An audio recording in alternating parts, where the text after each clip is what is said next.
Hi everyone, welcome back to my channel and welcome to my home. Please come get comfortable, come sit down, come have a nice time. We're here to chat. It's me, or me and a group of you, whatever you prefer. My name is Gift, but you can also call me Giftee, love. Today is going to be interesting because I'm going to try something new.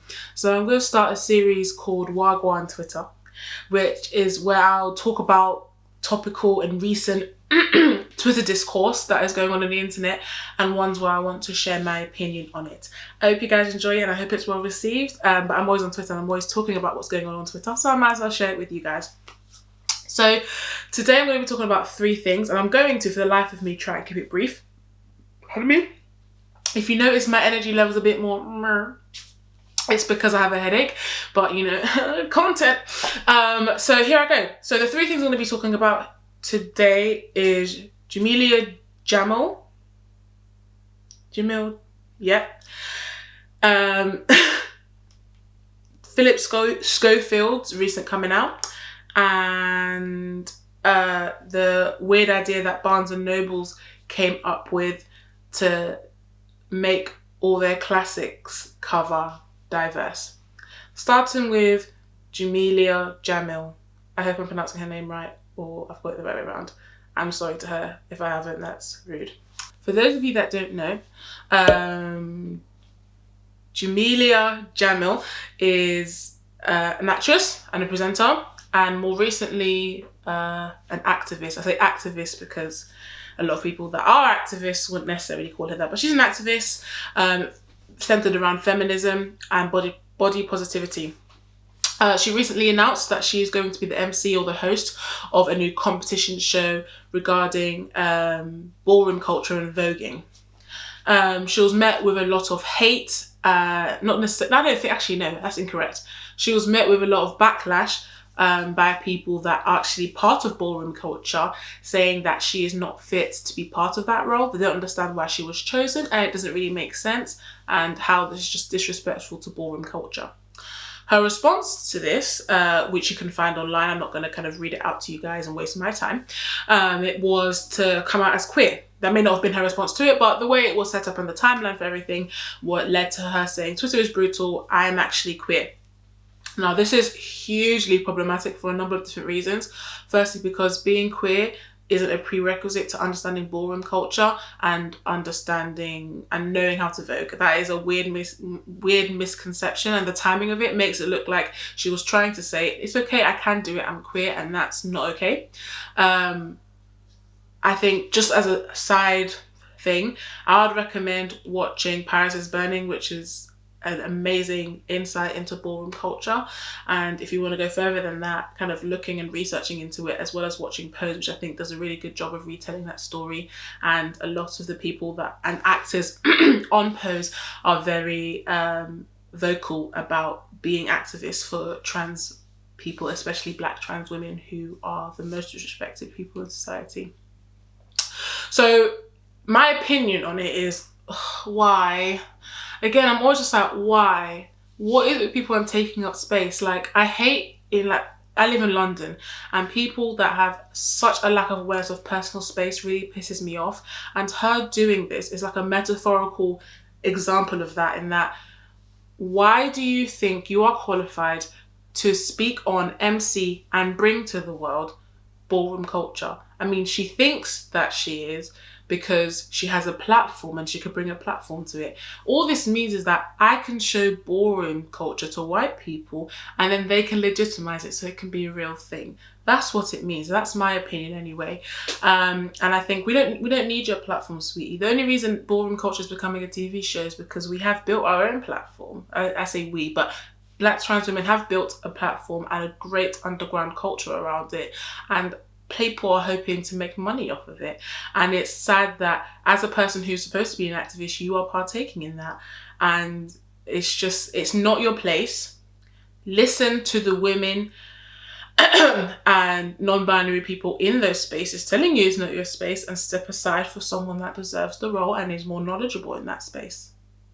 It's that simple. If you are really an activist, sometimes it isn't just about saying yes, I think a lot of people, especially allies, feel like they have to take every opportunity to speak on issues when it comes to minorities that comes along. But sometimes being a true ally, being a true activist means, and being in a place of privilege sometimes sometimes means stepping aside and allowing those people to have that voice. That's what you do as an ally, is helping give them a voice. You're not the voice, sometimes you are, but that's not the focus. The focus should be on giving these people a platform to share their own voice and story, because they are the only people that can get it across in an authentic, real, and they're the only people that can get it across in a way that as a person trying to retell that story, we could never ever do. So that's my piece on that. I don't think she's going to turn down the opportunity, because I guess they're offering her a lot of money. I didn't really like that in her kind of coming out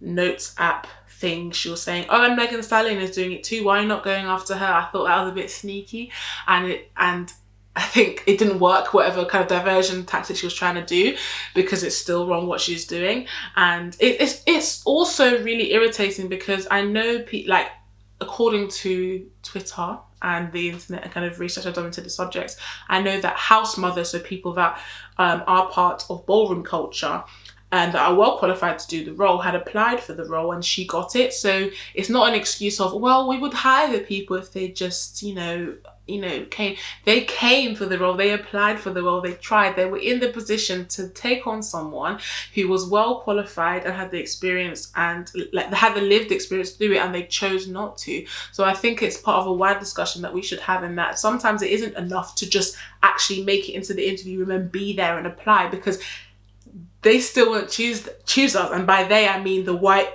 people that are in positions of power controlling the media in which we consume. So it isn't just down to us, it's about them making systematic changes to the way they operate, and then making choices that would benefit the people that they think they're trying to help. So that's that on that. Next, Phillip Schofield. So he is for those of you that don't know and watch British TV, he is a TV presenter on British TV, mainly ITV. And today, when I'm recording this, which is the 7th of February, he came out as gay. So he's been married and has kids. He's been married to his wife for about 27 years. So actually, backtracking a bit, congratulations, Jameela Jamil, for coming out as queer. I'm happy for you. If if the circumstances that you came out weren't on the terms that you wish, I feel bad for you, and that no one deserves that. But at the same time, it doesn't make you more. It doesn't kind of erase all the things I just said. And same with Phillip. I'm happy for you. I'm glad that you feel like now is the time that you can live your truth. I think it's off of the work of Pride, when it was a protest, and all the work that has been done by Black trans women, and then obviously built up and grown over time, that has allowed someone like him with such a big platform and being like a trusted face on British TV to kind of come out and live his truth. However, it's been really interesting just seeing people's reactions to it, because there's a couple of people that like the "we been new" people that I think are just really problematic. Like, fine, great, you knew, so what? Keep it to yourself. Like, that doesn't change the fact that he is, or the fact that he's like, it doesn't do anything. Just close your lips. Keep it to, sometimes just say it to the wall or write it down. Sometimes just don't put it on the internet.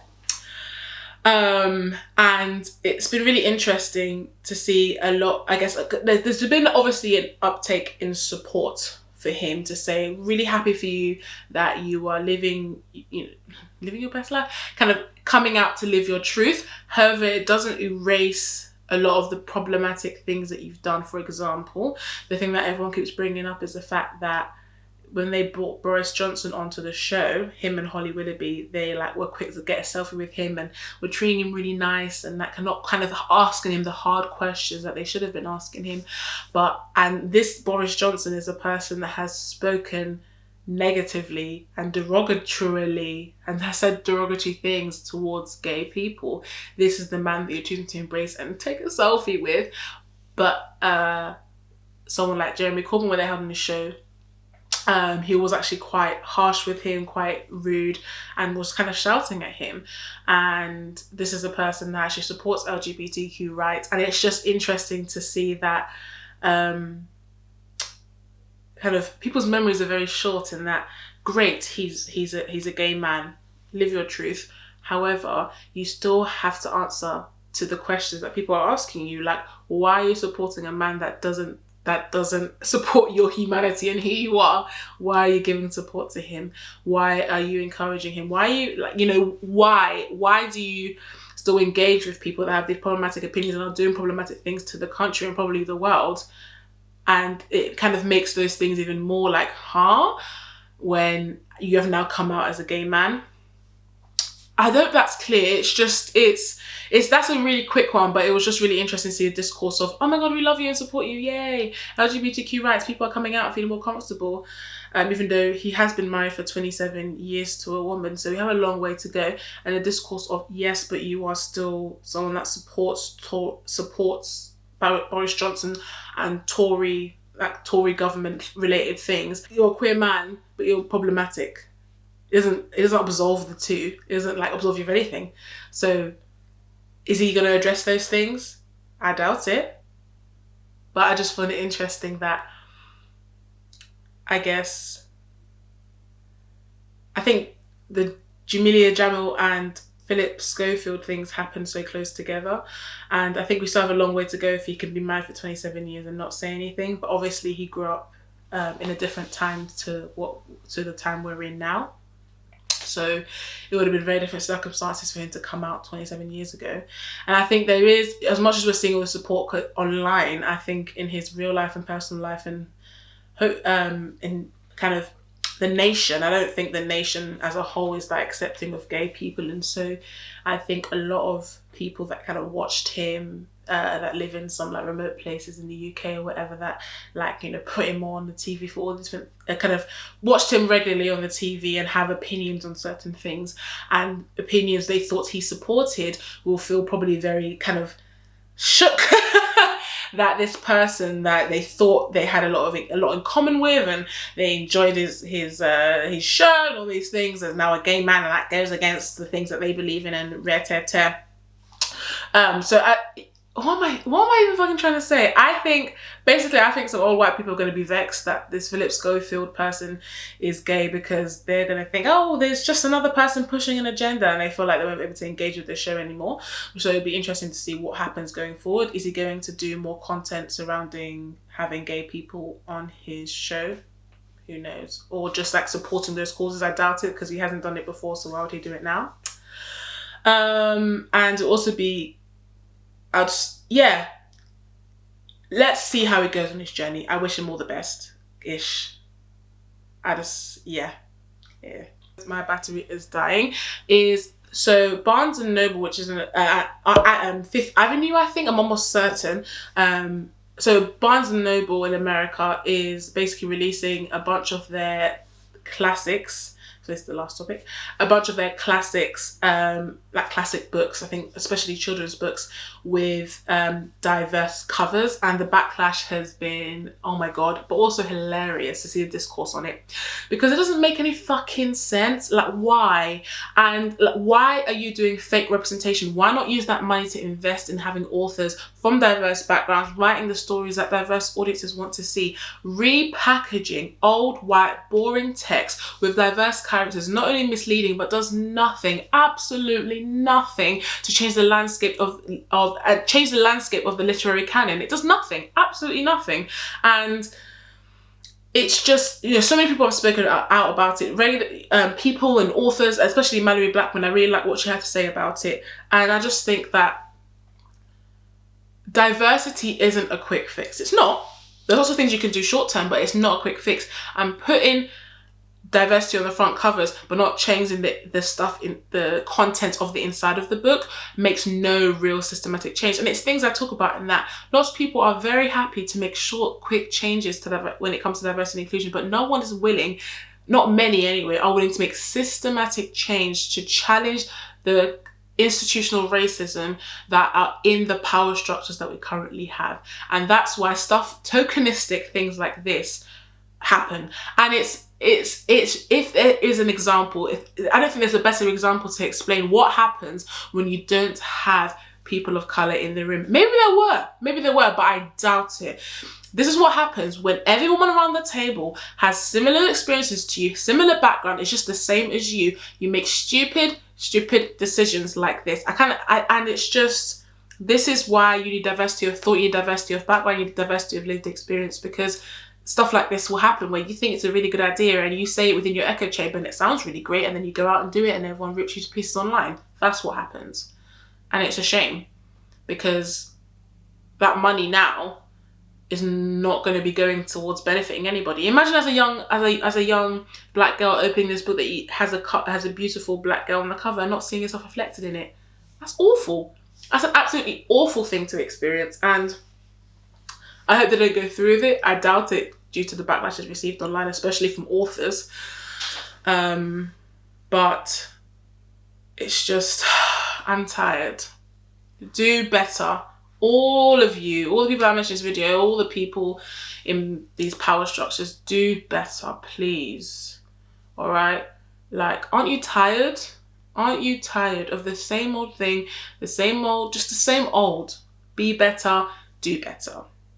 Thanks for watching my first episode of Gwan Twitter. I hope you enjoyed it. If you want to see more of this type of content or more from this series, please let me know by liking, subscribing and commenting below. If there's any other bits that come up on like Twitter or Instagram or just discourse that you want to hear my opinion on, feel free to follow me on Instagram and Twitter and let me know and tag me and stuff, because I'd like to see, because obviously I only get to see based on what I follow and what I choose to interact with, but please do send through to me.